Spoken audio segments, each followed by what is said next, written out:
তুমি কোথায় show?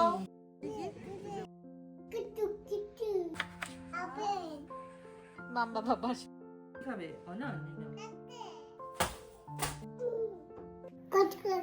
Hello everyone, আমি সুস্মিতা। আমার নতুন একটি ব্লগে আপনাদের অনেক অনেক স্বাগতম। আশা করি সবাই খুব ভালো আছেন, সুস্থ আছেন, আর আমরাও খুব ভালো আছি।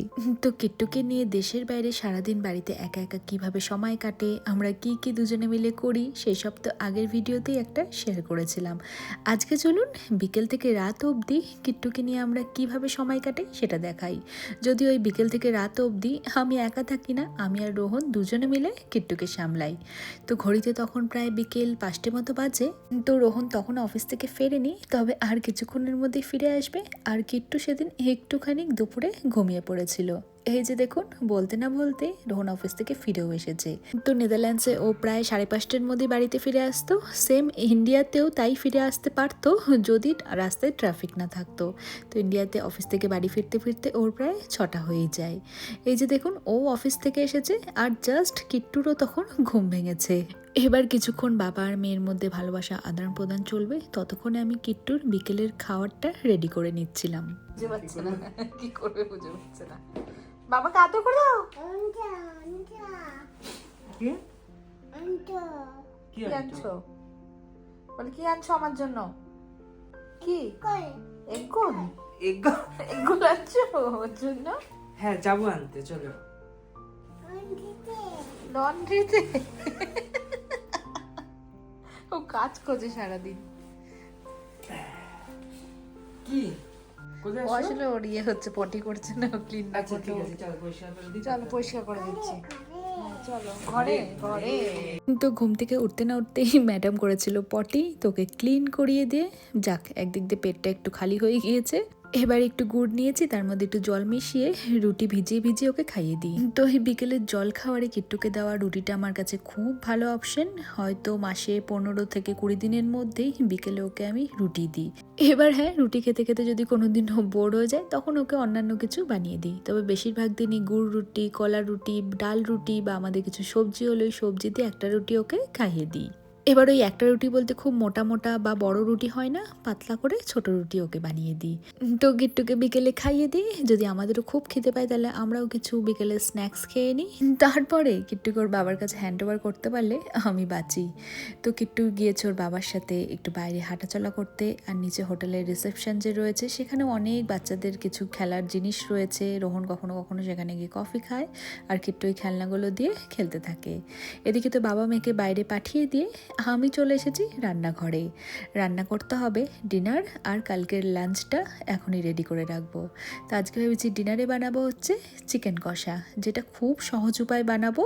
যখন মাঝে সাঝে সময়ের অভাব বা শরীরে এনার্জির অভাব থাকে তখন এইভাবেই চিকেনটা বানিয়ে নিই। তো 500 গ্রাম ওজনের একটা চিকেন উইংসের প্যাকেট নিয়ে এসেছিলাম। তো চিকেনগুলোকে ভালো মতো করে ধুয়ে নিয়েছি। আর এদিকে চলুন মাংস রান্না করতে যা লাগে ওই টুকটাক কিছু সবজি কেটে নিই, মানে টমেটো, পেঁয়াজ, আদা, রসুন এইসব। তো পেঁয়াজ আর টমেটোটা কাটা হয়ে গিয়েছে। এবার চলুন এই জায়গাটা আগে একটু ভালো মতো করে পরিষ্কার করে নিই, আর তারপরে মাংসটা ম্যারিনেট করব। আর আদা আর রসুন দেশ থেকে যখন আসি বাড়িতে এত পরিমাণে রাখা ছিল, তো সাথে আমি অনেকটা পরিমাণে নিয়ে এসেছিলাম। যেহেতু আদা আর রসুন অনেকটা সময় অবধি থেকে যায়, সেজন্য নেদারল্যান্ডসে এসে আলাদা করে আর আদা রসুন কিনতেই হয়নি। আর আপনারা অনেকেই জিজ্ঞাসা করেন যে আমরা নেদারল্যান্ডসে আবার শিফট করে গেছি কিনা। না না, নেদারল্যান্ডসে শিফট করিনি। আমি আগেও বলেছিলাম রোহনের অফিসের কাজে আমরা কিছুদিন এসেছিলাম। আর এখন দেশে ফিরে গিয়ে একটু সময় নিয়ে নেদারল্যান্ডসে কাটানো লাস্ট মুহূর্তগুলো আপনাদের সাথে শেয়ার করা বাকি রয়েছে। তো দেখতেই পেলেন চিকেনের মধ্যে সব রকমের গুঁড়ো মশলা, হলুদ গুঁড়ো, জিরে গুঁড়ো, ধনে গুঁড়ো, একটু গরম মশলা, সাথে আদা রসুন বাটা, একটু টক দই, আর ওই যে আগে থেকে পেঁয়াজ এবং টমেটোটা কেটে রেখেছি। তো পেঁয়াজ আর টমেটোর টুকরোগুলো দিয়ে ওপর থেকে কখনো সর্ষের তেল দিই বা কখনো ঘি দিই, একটুখানি আজকে ঘি ছড়িয়ে দিয়েছি। আর শেষে পরিমাণ মতো লবণ আর একটু গোলমরিচের গুঁড়ো দিয়ে ভালো মতো করে মেখে নিয়ে এবার চলো হাতে খুব বেশি সময় যদি আমার না থাকে অন্তত 15 থেকে 20 মিনিটের জন্য এটাকে এইভাবেই রেখে দেবো। আর হ্যাঁ, একটা আলুও কেটে নিই। আলুটা অনেক সময় আমি আলাদা করে ভেজে নিয়ে তারপরে দিই, কিন্তু আজকে ভাবলাম এমনি আলুটাকে এর মধ্যেই ম্যারিনেট করে রেখে দিই, এইভাবেই রান্না করে নেব, আলাদা করে আর ভাজবো না। আর হ্যাঁ, ওপর থেকে 2টো কাঁচা লঙ্কা চিড়ে দিয়ে দিলাম। কিট্টু যেহেতু মাঝে সাঝে আমাদের চিকেনটা খায়, সেজন্য চেষ্টা করি কাঁচা লঙ্কা বাটা দেওয়ার জায়গায় চেরা কাঁচা লঙ্কাই ব্যবহার করার। তো 20-25 মিনিট পরে মাংসটা যে ম্যারিনেট করে রেখেছিলাম, এবার এটা রান্না করার পালা। কিছুই না, কখনো কখনো তেলে একটুখানি ফোড়ন দিয়ে এইভাবে মাংসটা কড়াইয়ে ঢেলে দিই, বা কখনো কখনো এমনি আজকের মতো কোনো রকম ফোড়ন ছাড়াই মাংসটাকে আমি দমে বসিয়ে দেব। আর যে প্লেটটার মধ্যে ম্যারিনেট করেছিলাম অনেক মশলা লেগেছিল বলে একটুখানি জল দিয়ে ধুয়ে সেই জলটা কড়াইয়ের মধ্যে ঢেলে দিলাম। এবার কিছুই না, গ্যাসের ফ্লেমটা একদম লো ফ্লেমে রেখে এইভাবে ঢাকা দিয়ে দম দিয়ে রান্না করতে হবে। আর মাঝে সাঝে ঢাকনা তুলে নিয়ে একটু খুন্তির সাহায্যে নাড়িয়ে নেব। যখন মাঝে সাঝে হাতে অনেক কম সময় থাকে তখন এইভাবেই চিকেনটা রান্না করি, আর অনেকটা হেলদিও বটে। তবে মাঝে সাঝে আরও একটু বেশি মশলা, একটুখানি তেল অ্যাড করে দিয়ে এই চিকেনটা রান্না করলে আরও খেতে অনেক স্বাদ হয়। এই যে দেখুন, সবার শেষে গ্যাস থেকে চিকেনটা নামানোর আগে চিকেনের এরকম রং হয়েছিল। রুটি, পরোটা বা গরম গরম ভাতের সাথে খেতে তো আমাদের দারুণ লাগে। তো এদিকে আমার রান্না শেষ, ওদিকে বাবা মেয়েও বাড়িতে ফিরে এসেছে। আর তারপরে কিট্টুর বাবা রোহন কিট্টুকে লাগিয়ে দিয়েছে কাজে, যেটা কিট্টুর হয়ে গিয়েছিল নেদারল্যান্ডে থাকাকালীন সব থেকে প্রিয় কাজ।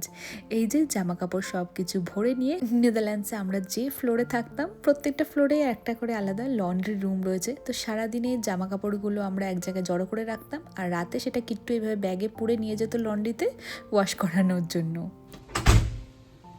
চলো চলো। কি? চলো। চলো।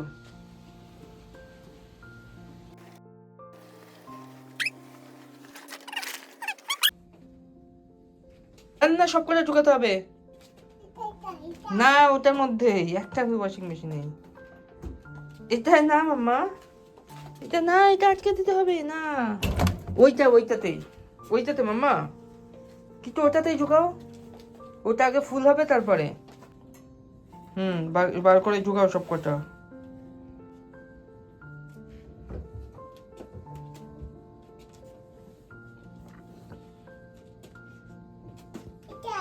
না না, এটা না, আগে ওটা ভর্তি হবে তারপরে। না না, ব্যাগে আরো আছে, দেখো, ব্যাগ থেকে বার করো।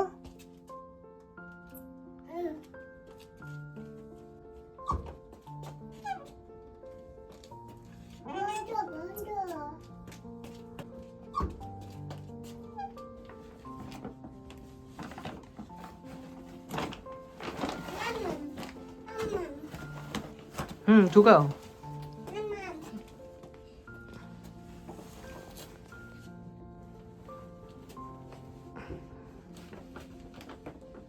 হয়ে গেছে সব জামা কাপড় ঢুকেছে, ঢুকাও।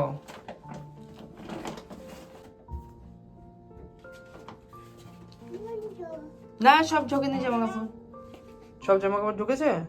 এবার বন্ধ করো।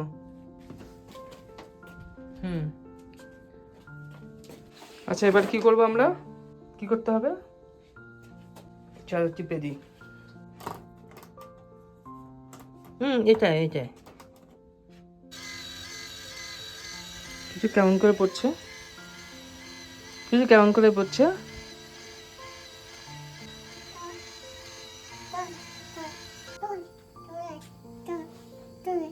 ডিটারজেন্ট কোথায়? না না, এদিকে, বাদিকে মামা, এদিকে। চলো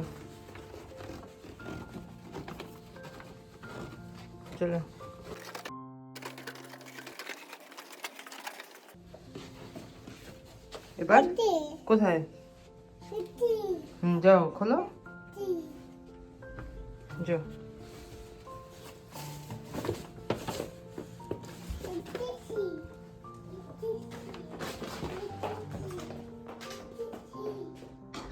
আর দিকে কিট্টুরও কাজ শেষ, আমারও কাজ শেষ। রান্নাবান্নার পরে আমি একটুখানি এডিটিংয়ের কাজে বসেছিলাম। তারপরে হঠাৎ মনে হলো একটু বাইরে থেকে হেঁটে আসি। যদিও বাইরে বেরোনোর প্ল্যান ছিলই আমার, না বরং রোহন আর কিট্টুর। এই সময় যদি টুকটাক কিছু বাজারঘাট করার থাকে তাহলে ওরা সুপার মার্কেট থেকে গিয়ে নিয়ে আসে। যেহেতু কিছুক্ষণ আগেই বেশ ভালোই জোরে বৃষ্টি হচ্ছিল, সেজন্য একটু পরে ওরা বেরোবে ঠিক করেছিল। তো আমিও নিজের কাজ ফেলে দিয়ে ভাবলাম না, ওদের সাথে একটুখানি হেঁটে আসি আর সুপার মার্কেট থেকে টুকটাক জিনিসপত্র কিনে নিয়ে আসি।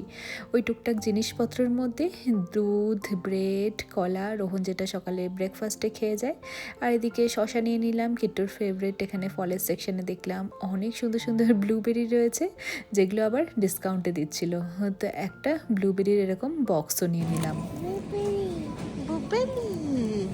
আর এদিকে আলু, কিট্টু রেগুলার সবজির মধ্যে একটু গাজরটা খেতে ভালোবাসে, তো গাজরও শেষ হয়ে গিয়েছিল। তো সেই সব নিয়ে এবার চলুন বিল করে আমরা বেরিয়ে পড়ি।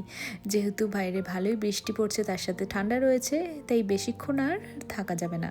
না হলে কি করি, মাঝে সাঝে যদি এইভাবে আমরা তিনজনে বাইরে বের হই, তাহলে সুপার মার্কেট থেকে জিনিসপত্র কিনে নিয়ে আর একটু ঘুরপথে সময় নিয়ে হাঁটতে হাঁটতে তারপরে বাড়ি যাই। কিন্তু আজকে আর সেটা করা যাবে না। আর ঘড়িতে তখন প্রায় সন্ধে 8টা মতো বাজে। দেখুন না, রাস্তাঘাট শুনশান, সব দোকানপাট এগুলো বন্ধ হয়ে গিয়েছে। কিন্তু দোকানপাট বন্ধ হয়ে গেলেও এই যে দোকানের সামনের লাইটগুলো সবসময় জ্বালানোই থাকে। বোঝার উপায় নেই যে দোকানটা বন্ধ না আসলে খোলা রয়েছে। আর এই করতে করতে আমরা আবার রুমে চলেও এলাম, এবং আসার পথে নিচের থেকে আবার কিট্টু রুমে আসবে না, ওখানে কিছু খেলাধুলো করবে, সেজন্য রোহন ওর সাথে থেকে গেল। আর আমি চলে এলাম এখানে বাড়িতে, কারণ এখন ফ্রেশ হয়ে নিয়ে ঝটপট করে কিট্টু ডিনারটা আমাকে রেডি করতে হবে। আর ডিনারে ওর জন্য আমি মাছের ভুর্জি করেছিলাম, তার মধ্যে স্যামন ফিশ রয়েছে, আর একটু সবজিও দিয়েছিলাম, ওই যেমন গ্রেট করে গাজর, একটু টমেটো আর একটু বিন স্প্রাউটগুলো। আর সাথে আমাদের জন্য তো সাদা ভাত করেছি, তো সেই স্টিম রাইস দিয়ে ও খেয়ে নেবে। এবার বেশিরভাগ দিনই রাতের খাবারটা রোহনই কিট্টুকে খাওয়ায়, যদি রোহনের খুব গুরুত্বপূর্ণ কোনো কাজ না থাকে। আর এই সুযোগে আমি আবার একটুখানি যদি সময় পাই ভিডিও এডিটিং করি। এবার কিট্টু যদি খেতে বেশি সময় নেয়, তাহলে আমি একটু বেশি সময় পাই, ওই ধরে নিন আধ ঘন্টা মতো, যেটা আমার জন্য একদম এনাফ নয়। সেজন্যই আমি অত বড় ভিডিও সময়ের অভাবে সবসময় শেয়ার করে উঠতে পারি না, এই জন্য চেষ্টা করি একটু ছোটোখাটো ভিডিওগুলো আপনাদের সাথে ভাগ করে নেওয়ার।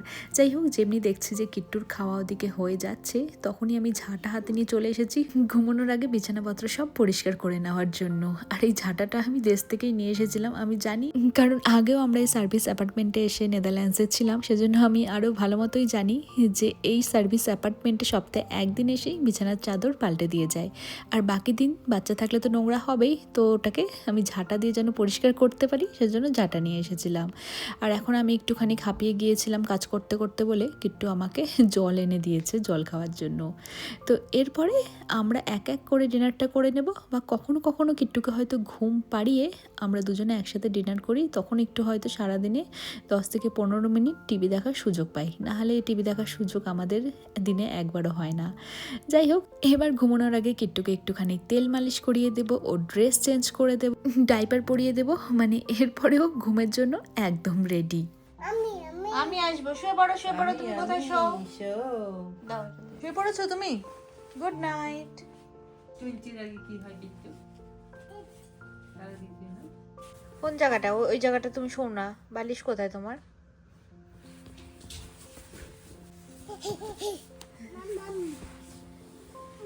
হ্যাঁ, তুমি মাঝখানে শুবে। হ্যাঁ, মাম্মা বাবা, ওদিকে বাবা, এদিকে মাম্মা। মাম্মা বাবা শুবে। মাম্মা পাপা কই তাতে? কি তাতে শোনা? তো এইভাবেই আমাদের একটা দিন শেষ হয়। ভিডিওতে অনেক হাসি খুশি মনে হলো, বেশিরভাগ দিনই আমরা দুজনেই খুব টায়ার্ড হয়ে যাই। আর হ্যাঁ, ঘুমোতে যাওয়ার আগেও আবার এক রাউন্ড ঘর পরিষ্কার করার থাকে, কারণ কিট্টু খেলনাপাতি এদিক ওদিক সব ছড়িয়ে ছিটিয়ে থাকে। তো ঘুমোতে যাওয়ার আগে এইভাবে কিট্টুর সাথে বকবক করতে করতেই চলুন আজকে ভিডিওটা এখানে শেষ করছি। কিট্টু সবাইকে টাটা বলে দাও। বাই বলে দাও। বাই।